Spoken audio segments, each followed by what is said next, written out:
मैं आपको आरएसआई का एक ऐसी हिडन टेक्निक बताऊंगा जो आपके ट्रेड्स को 10 गुना बेहतर कर सकती है। आरएसआई सिर्फ इंडिकेटर नहीं है, ये एक पावरफुल ट्रेडिंग वेपन है। आज हम दो हाईली एक्यूरेट आरएसआई की स्ट्रैटेजी डिस्कस करेंगे, जिसमें दूसरी वाली ने मुझे काफी प्रॉफिट बनाकर दिया है। शुरुआत हम बेसिक से करेंगे और एडवांस लेवल तक आरएसआई को एक्सप्लोर करेंगे। जैसे आरएसआई क्या होता है, आरएसआई में ट्रेड कैसे लें, आरएसआई डाइवर्जेंस क्या होता है, और प्राइस एक्शन के साथ आरएसआई को कंबाइन करके हम ज्यादा प्रॉफिट कैसे बना पाएं। सिंपली इसको यूज करने के लिए सर्च करें रिलेटिव स्ट्रेंथ इंडेक्स और इस पर क्लिक करें।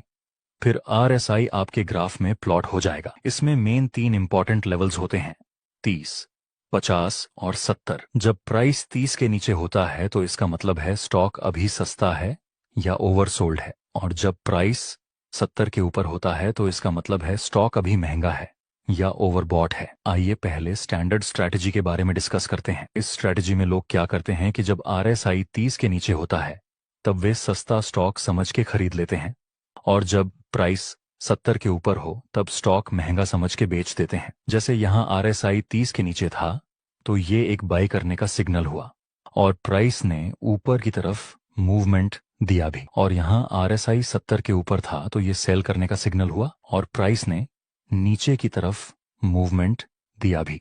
लेकिन ये स्टैंडर्ड स्ट्रैटेजी है, जिस वजह से इसमें हमें फेक सिग्नल मिलने का रिस्क भी ज्यादा रहता है। आप देख सकते हैं यहां आरएसआई 30 के नीचे था, तो अगर हम सिर्फ आरएसआई को देखकर खरीदते तो यहां हमारा स्टॉप लॉस हिट हो जाता, और यहां आरएसआई 70 के ऊपर था और सिर्फ इसको देख के हम बेचते तो भी हमारा स्टॉप लॉस हिट हो जाता। ऐसे फेक सिग्नल को अवॉइड करने के लिए आपको आरएसआई डिवर्जेंस का यूज करना चाहिए। कि डाइवर्जेंस होते हैं, और लास्ट में मैं आपको ये भी बताऊंगा कि इन तीनों में से कौन सा डाइवर्जेंस स्ट्रांग है। ए, जब price lower low and lower high के स्ट्रक्चर में नीचे आता है, लेकिन RSI higher high and higher low के स्ट्रक्चर में ऊपर की तरफ मूव करता है, तो इसको हम आरएसआई बुलिश डिवर्जेंस बोलते हैं। उसी तरह जब price higher high and higher low की फॉर्मेशन में ऊपर की तरफ मूव करती है, लेकिन RSI lower low and lower high की फॉर्मेशन बनाता है, तो ऐसे डाइवर्जेंस को हम बेरिश डाइवर्जेंस बोलते हैं।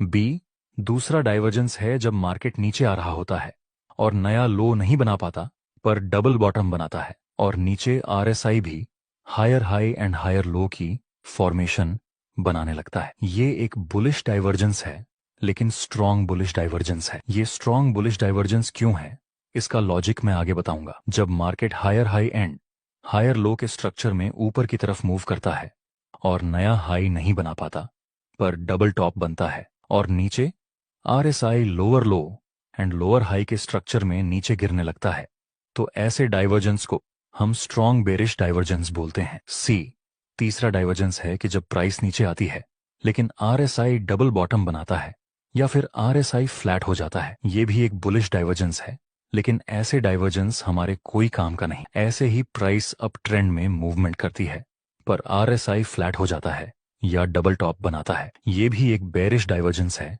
लेकिन इसको भी हमें इग्नोर कर देना है। सी, डाइवर्जेंस को हमें इग्नोर करना है। बी, डाइवर्जेंस स्ट्रांग है क्योंकि यहां देखिए मार्केट नीचे नया लो नहीं बना पा रहा। अगर यहां सेलर्स सेल करने में ज्यादा इंटरेस्टेड होते तो हमें नया लो दिखने को मिलता, लेकिन ऐसा नहीं हुआ, जिस वजह से हम बोल सकते हैं कि यहां सेलर्स कमजोर हो रहे हैं और नीचे आरएसआई भी बुलिश डाइवर्जेंस शो कर रहा है। यहां हमें प्राइस में और आरएसआई में दोनों में सेम सिग्नल मिला सेलर्स की वीकनेस का, इसलिए ये एक स्ट्रॉन्ग बुलिश डाइवर्जेंस है। ए, डाइवर्जेंस नॉर्मल है क्योंकि अभी ये प्राइस तो नीचे मूव कर रही है, प्राइस में हमें कोई भी ऐसा सिग्नल नहीं मिला कि सेलर्स कमजोर हो रहे हैं। यहां सिर्फ और सिर्फ आरएसआई में ही सिग्नल मिल रहा है बुलिश डाइवर्जेंस का, इसलिए ये डाइवर्जेंस नॉर्मल है। और सी डाइवर्जेंस में तो प्राइस में भी कोई डाइवर्जेंस नहीं मिलता और आरएसआई भी सिर्फ फ्लैट है, इसलिए ऐसे डाइवर्जेंस को हमें इग्नोर कर देना है। अगर आप बिगिनर्स हैं तो शुरुआत में ये सब डाइवर्जेंस ड्रॉ करने में आपको बहुत ज्यादा तकलीफ आ सकती है, लेकिन इसका सोल्यूशन है मेरे पास। आप सिर्फ एक क्लिक करके सारे डाइवर्जेंस को ऑटोमेटिक प्लॉट कर सकते हैं, जिसके बारे में मैं आगे बताऊंगा। आइए अब समझते हैं इस डाइवर्जेंस स्ट्रेटजी का यूज करके हम ट्रेड कैसे करें और कैसे प्रॉफिट बना पाएं। स्टॉक मार्केट में एक बहुत पुरानी कहावत है कि भाव ही भगवान है। कोई भी इंडिकेटर हो, उसको हमें सिर्फ एक्स्ट्रा कॉन्फर्मेशन के लिए यूज करना है। सिर्फ इंडिकेटर के बेस पर हमें कोई ट्रेड नहीं लेना है। आप देख सकते हैं मार्केट अभी lower low and lower high के स्ट्रक्चर में नीचे आ रहा है। नेक्स्ट प्राइस नया लो नहीं बना पाता और डबल बॉटम की फॉर्मेशन बनाता है, जो कि एक बुलिश पैटर्न है। अगर हम आरएसआई को देखें तो उसने भी हमें बुलिश डाइवर्जेंस शो हो रहा है। अभी इस लेवल ने यहाँ रेजिस्टेंस का काम किया था, वहीं आगे जाके सपोर्ट का काम करेगा। ब्रेकआउट देने के बाद प्राइस रिटेस्ट के लिए आता है। ऊपर से बुलिश और कॉन्फर्मेशन कैंडल की फॉर्मेशन मिली। प्राइस में हमें सेलर्स की कमजोरी दिखाई दे रही है और आरएसआई में भी बुलिश डाइवर्जेंस मिला। इस वक्त प्राइस और आरएसआई दोनों सेम सिग्नल दे रहे हैं। अब हम इसमें बाय में एंट्री कर सकते हैं। स्टॉप लॉस इस बुलिश कैंडल के लो से थोड़ा नीचे और प्रॉफिट टारगेट रखेंगे 1 से 2 या फिर नजदीकी रेजिस्टेंस के पास। आपको क्या लगता है हमारा प्रॉफिट टारगेट हिट हो जाएगा?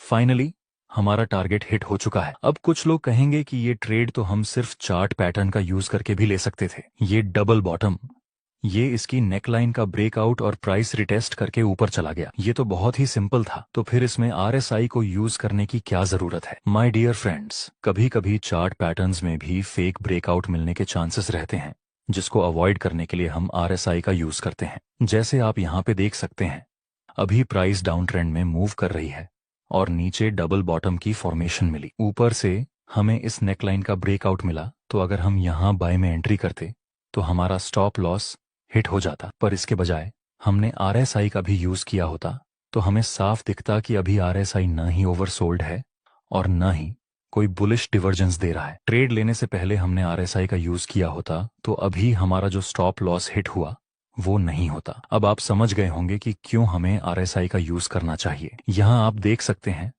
Market lower low and lower high के स्ट्रक्चर में नीचे आ रहा है, जिसमें पास ये एक इंपॉर्टेंट रेजिस्टेंस लेवल है और ये लेवल भी हमारे काम का है, जो अभी अभी नीचे ब्रेक हो चुका है। आइए देखते हैं आगे क्या होता है। नेक्स्ट टाइम प्राइस ने इस मेन रेजिस्टेंस लेवल को अप्रोच किया और शूटिंग स्टार और कॉन्फर्मेशन कैंडल की फॉर्मेशन मिली, वो भी मेन रेजिस्टेंस लेवल के पास। प्राइस एक्शन के अनुसार ये एक सेल करने का सिग्नल है, लेकिन हमें एक और कॉन्फर्मेशन चाहिए। क्या आरएसआई में कोई बियरिश डिवर्जेंस या ओवरबॉट जैसा कोई सिग्नल मिला? इस बार हमें आरएसआई में भी एक बियरिश डिवर्जेंस का सिग्नल मिला। अब हम सेल में एंट्री कर सकते हैं।